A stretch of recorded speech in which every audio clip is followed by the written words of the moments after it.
देखिए अभी जो आपकी प्रेजेंटेशन के अंदर रिसर्च पेपर्स है ना, अगर इसको मैं आपसे कहूँ कि इसको जाके जरा आज खोल के पढ़िएगा। एक let me just see one, मैं एक को यहाँ पे करता हूँ। या मैंने अपनी स्क्रीन लेट कर दिया ये share।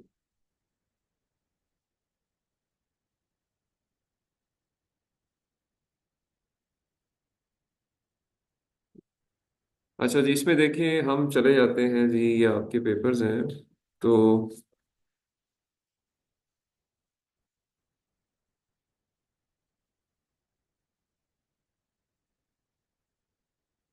अच्छा देखिए, जो पहला पेपर आपका जिसमें आपने कहा जी टॉप मोस्ट पेपर है मेरा, क्वार्टाइल वन का कैंसर्स के अंदर पब्लिश हुआ हुआ है। अब कैंसर्स वो जर्नल है जिसमें सिर्फ इंजीनियर्स नहीं पब्लिश करते, इसमें बीपीएस डॉक्टर स्पेशलिस्ट उनके जो डिफरेंट कैटेगरीज हैं वो भी पब्लिश करते हैं। अब ये टाइटल देखिए आप जरा, इसका जो टाइटल ये कहता है जी, mechanisms of resistance and current treatment options for glioblastoma multiforme. इसमें आपके ख्याल में क्या बताया होगा उसने? इसके टाइटल से मुझे जो लग रहा है वो ये लग रहा है कि जी इन्होंने कहा होगा जी कि एक बीमारी निकल आई, अब उसकी ट्रीटमेंट करनी है मैंने। पहले मैं ये चीज़ फाड़ूंगा, फिर इसको इससे जोड़ूंगा, फिर उसके बाद उस पर ग्लू लगाऊंगा। ठीक है, टाइटल से जरा आप सिर्फ लिंक करें, टाइटल जो बता रहा है mechanism of resistance and current treatment options. Treat कर रहा है वो, बंदा खोल रहा है। क्या आप ये कर सकती हैं? नहीं कर सकते। तो ये उसने, अब वो भी तो पेपर लिखेगा ना अपना, ये काम उसने किया करके वो कहेगा जी पहले लोग इस तरह से खोलते थे, पहले पाउंड से खोलते थे, मैंने दिल से खोल लिया। समझ नहीं पा रही? तो अब आप टाइटल पे चले जाते हैं, आपके टाइटल भी आपका यही कह रहा है, ब्रेन ट्यूमर ट्रीटमेंट। आपने ट्रीटमेंट तो करनी ही नहीं है। तो ये वो मैंने सर से बात की थी आज, मैंने कहा कि मैं आपसे एक्सप्लेनेशन नहीं मांग रहा हूँ, मैं सिर्फ अभी ये बता रहा हूँ कि इसको जरा पॉइंट को नोट कर लीजिए। अब जब आप नेक्स्ट डिस्कशन में जाएं तो इसके लिहाज से डिस्कस करें। ठीक है, और अकॉर्डिंगली अपने पेपर्स भी रिविजिट करें, ये पेपर्स आप वाले नहीं है। ठीक है, देखिए नीचे एक और जगह पे आ जाते हैं, और नीचे भी पेपर इसी तरह के। recent advances in nanoparticle based approaches for treatment of brain tumors. It is a invasive treatment approach जिसमें उसने दिमाग खोला होगा, उनकी ऑप्शंस डिस्कस की होंगी। सही है, तो ये सारे पेपर्स आप मिक्स कर रही हैं अपनी अप्रोच को, यानी आपको आइडिया क्लियर नहीं हो पा रहा। आपका काम है क्लासिफिकेशन, डिटेक्शन, सेगमेंटेशन। ठीक है, एक जो कंप्यूटराइज्ड एक जो डाटा कलेक्ट होता है और उसके ऊपर जो एनालिसिस होती है वो आपका काम बनता है। तो अकॉर्डिंगली अपने डायरेक्शन को ठीक करें। बस this is what my point है, इसको जरा डिस्कस कीजिएगा। मे बी वो शायद आपके सुपरवाइजर को भी क्लियर नहीं है कि वो क्या काम कराना चाह रहा है आपसे। तो इसको जरा देख लीजिएगा। हाँ, ये सेकंड पेपर मुझे लगता है कि ये ठीक है, जिसमें सेकंड पेपर है आयशा यूनुस का। दिट सीम्स टू मी कि ये एक इमेज प्रोसेसिंग बेस्ड काम है। ठीक है, बट अगेन फिर आगे जाके फिर आप नीचे systems approach to brain tumour treatment, फिर आप चली गई मेडिकल डॉक्टर की तरफ। ठीक है, तो एक आध में आप करती हैं, दूसरे में फिर अंदर लाइन चेंज कर लेती हैं अपनी। तो उस पर्सपेक्टिव से अगेन इधर भी यही सारे प्रॉब्लम्स हैं इस जगह पे भी। तो इनको जरा आपने देख लेना, बाकी इट्स ओके फाइन। मतलब एरिया ठीक है, लेकिन उसमें आप थोड़ी कुछ क्लैरिफिकेशंस आपने लेनी है। तो ठीक हो गया जी, thank you very much for your time. और अब हमारी जो लास्ट प्रेजेंटर है, ये लास्ट सेमेस्टर की प्रेजेंटर है, इनको भी मैं मौका दे देता हूँ। ऑल्दो ये इनका बनता नहीं है, क्लास के बाद देना चाहिए था इनको, लेकिन चलेंगे, अभी इन्होंने जाना होगा। तो let's listen to her as well.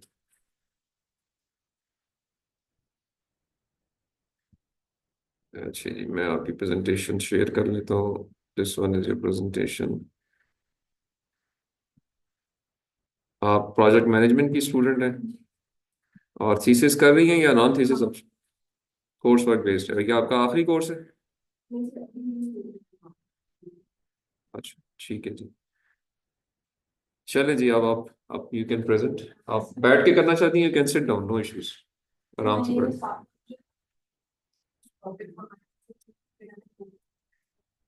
and its linkage of between the gate and the अच्छा, एक चीज मुझे बताइए कि थ्रू आउट दिस सेमेस्टर आपने एक दफा भी प्रेजेंट नहीं किया था? This is your. सर एक ही दफा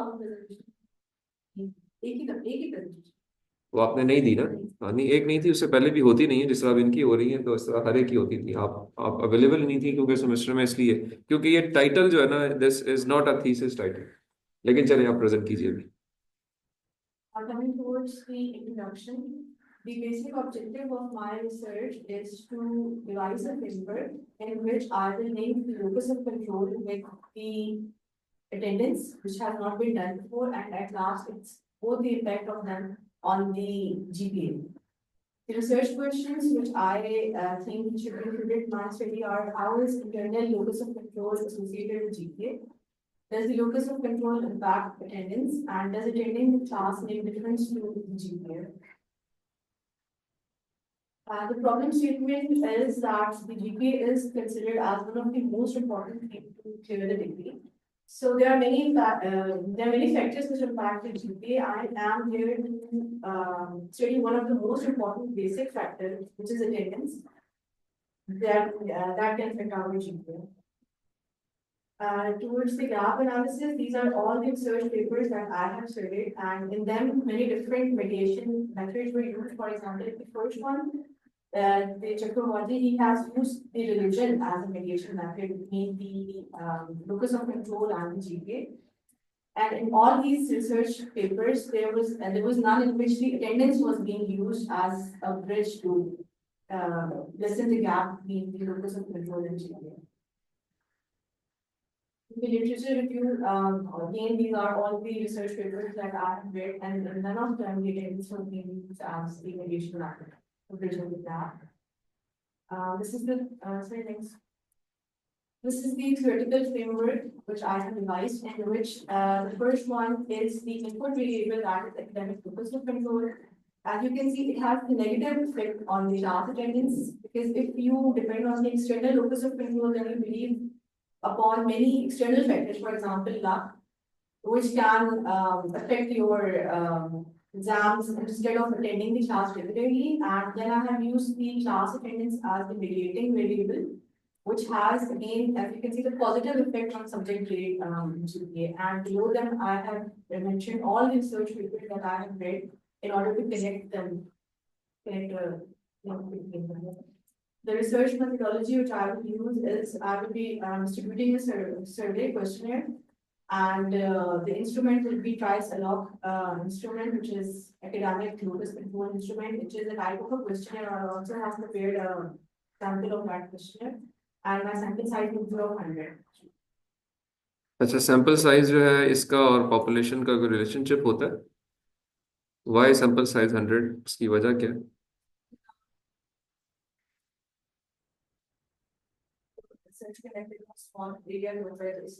सही है, बट ये कि कुछ क्लास में पढ़ाया गया था कि सैंपल साइज सेलेक्ट करने का एक तरीका होता है. Every sample size is not a valid sample size, so there has to be some decision making on this. मतलब 100, why not 50, why not 80, why not 1000? तो यूनिवर्सिटी की जो जितना मेरे पास डेटा था उसके हिसाब से स्टूडेंट्स के हिसाब से मेरे क्लास में 40 स्टूडेंट्स थे, so I have selected 4 student out of that. तो वही मैं कह रहा हूँ. उसी की बात हो रही है ना कि वो आपका पॉइंट ऑफ व्यू को क्यों माना जाए कि जी 4 लेने ही जरूरी है, 4 से जो रिजल्ट्स आएंगे वो एप्लीकेबल होंगे टू एवरीथिंग. मतलब आप इसकी बेस पे कुछ कमेंट करेंगी ना फिर, जो आके रिजल्ट्स आपके शो होते हैं कि जी ये मेरे रिजल्ट्स आ रहे हैं तो now my comments. But why would I agree to that if your sample size is not correct in my mind?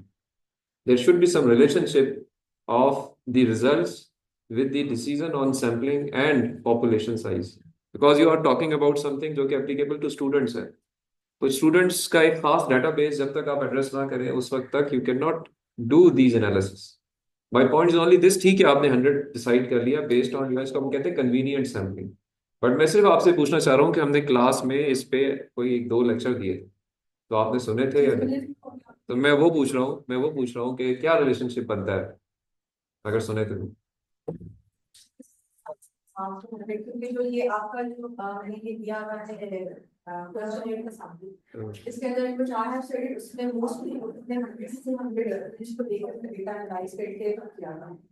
नहीं, इससे ज्यादा तो नहीं किया था क्योंकि वो 28 क्वेश्चंस का क्वेश्चन है, तो वो कहीं ना कहीं उसमें डेटा रिपीट हो रहा था, तो इसलिए उन्होंने उसके ऊपर बेस करते हुए जो सैंपल साइज था उन्होंने पहले उसके हिसाब से. नहीं, वो अभी फिर आप डाइवर्जन पे जवाब दे रही हैं. मेरा सवाल बड़ा सिंपल सा है कि क्लास में हमने एक चीज डिस्कस की थी, आपने कहा मैंने सुना था लेक्चर. हमने डिस्कस किया था कि जी पॉपुलेशन सैम्पलिंग साइज का रिलेशनशिप होता है. तो मैं वो पूछ रहा हूँ कि पता है या नहीं पता? या तो यस कह दें या नो कह दें, आपके जवाब तो कह रहे हैं मुझे नहीं पता। तो बस कहें कि मुझे नहीं पता, मैंने वो लेक्चर नहीं देखा। Because this answer is not correct कि किसी और पेपर में 28 स्टूडेंट्स हैं तो मैंने भी 28 ले ली। This is not the correct answer. This is not the correct answer, ठीक है। चले कोई बात नहीं, आगे देखो। It's not happening. This is what the outcome that might come from my research. That locus of control is a related trait. It is not a trait that we are born with. And these universities should guide their students and the teachers that like that they should motivate their students to attend the class properly so that they can achieve. And they, if this behavior of the students are not in the right way, this will lead them to achieve much more success in their life.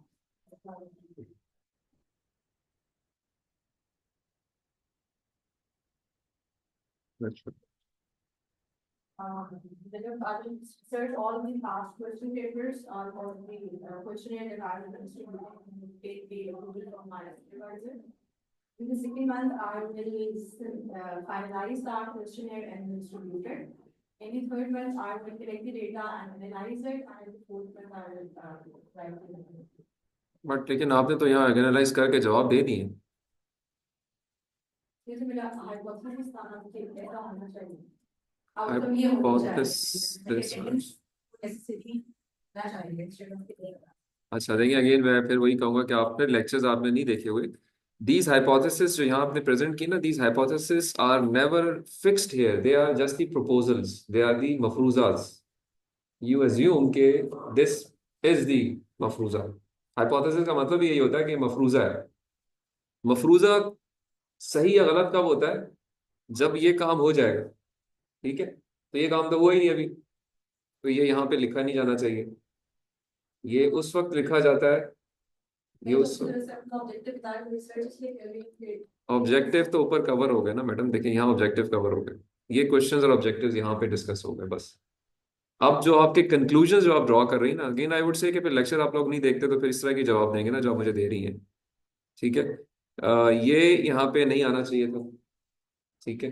This is not your work done till now, this is the end of your presentation.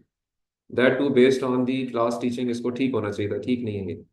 और इसके बाद आपको सिर्फ timeline देनी चाहिए थी कि जी ठीक है, मैंने ये मफरूजे यस या नो करवाने हैं, जिसके लिए मुझे ये टाइम चाहिए, ठीक है। बट आई डोंट नो, आप प्रेजेंटेशन आपने खुद बनाई है या किसी से बनवाई है? ठीक है, चलें। और आगे क्या चीज़ है, ये आपके प्रेफरेंसेस हैं, ठीक है। कोई इसमें बताना चाहेंगी या दैट्स ऑल? इसमें से कौन सा पेपर है जो आपसे अगर मैं पूछूं कि आपका बेस लाइन पेपर है?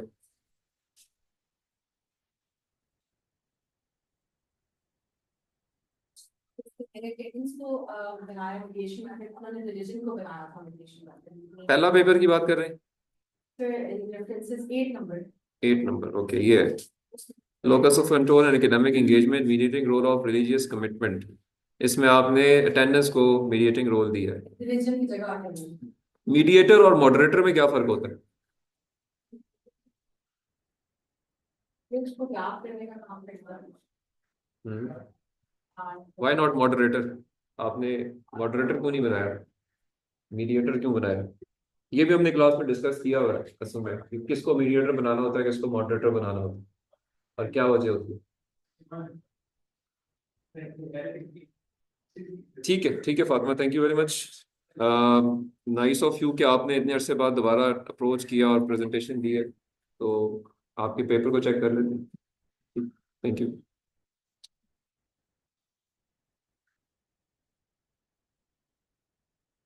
ओके जी, चलिए, दिस इज ओके। और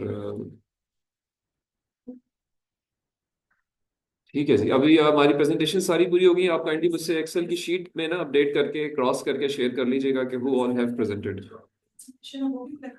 नहीं, प्रेजेंटेशन कलेक्ट ना करें, सिंपल आप बस सिर्फ मुझे एक वो टिक मार्क दे दीजिएगा कि ये लोग रह गए हैं या इनकी हो गई है, बस ताकि मेरी नॉलेज में हो। मैं अगेन एक चीज बता दूं सबको कि प्रेजेंटेशन क्या, ये जो आपने प्रेजेंट किया है इसी के अंदर से मिड टर्म एग्जाम में भी क्वेश्चंस होंगे, तो आपकी प्रेजेंटेशन जो है उसको देख कर आइएगा। क्लास जो एग्जाम है नेक्स्ट वीक, शायद एग्जाम है आपका, क्लोज बुक क्लोज नोट्स होगा, close laptop close mobile phone, it would be just based on your जो जो भी आपने सीखा सुना और नोट किया, ठीक है, उसी के अंदर से क्वेश्चंस होंगे, बट क्वेश्चन सिंपल होंगे। उनमें कोई ऐसी वो नहीं है कि आपने कोई रट्टा लगाना है। इट वुड बी क्लास, अगर आपने अटेंड किए, लेक्चर सुने, तो आप उसको रिस्पॉन्ड कर सकते हैं इजीली। ठीक है। सो अगर लेक्चर्स अभी भी नहीं देखे किसी ने, तो लेक्चर्स को एक दफा गो थ्रू कर ले, उनकी शॉर्ट समरी बना ले, और वो उनको एक दफा देख के आ जाए। ठीक है, that is what is would help him. एक स्टूडेंट ने और लिखा, उन्होंने भी देख कैसे वो प्रेजेंटेशन दे सकती है, उनका समझे अच्छा, करके। चले कोई बात नहीं, वो फिर वो उम्र के बाद उनका देख लेंगे, और वो फिर जो भी उनका भी इशू है, वो उनको थोड़ा प्रॉब्लम होगा एग्जाम में, बट ठीक है। तो इस तरह के इश्यूज रहते हैं कुछ लोगों को। ओके जी, so this is as far as the first part of this things are concern. Last lecture जो था उधर को हम अगर उसको लिंक करें, और जो टाइम रह गया उसको अगर हम कवर करना चाहें थोड़ा सा। नमाज पढ़ ली आप लोगों ने? नहीं सर। सो हम ये कर सकते हैं कि we can do take a short break. आपसे 15 मिनट की ब्रेक कर लीजिए, नमाज पढ़ लें, देन वी मीट अगेन। तो उसके बाद फिर हम जो है ना, बाकी जो एक पोर्शन आज कवर करना है उसको हम कवर कर लेते हैं, जो कि एग्जाम के परस्पेक्टिव से मैं चाहूंगा कवर कर लें। ठीक है, चलें, thank you. We meet again in 15 minutes इंशाल्लाह। ये आपकी स्लाइड जो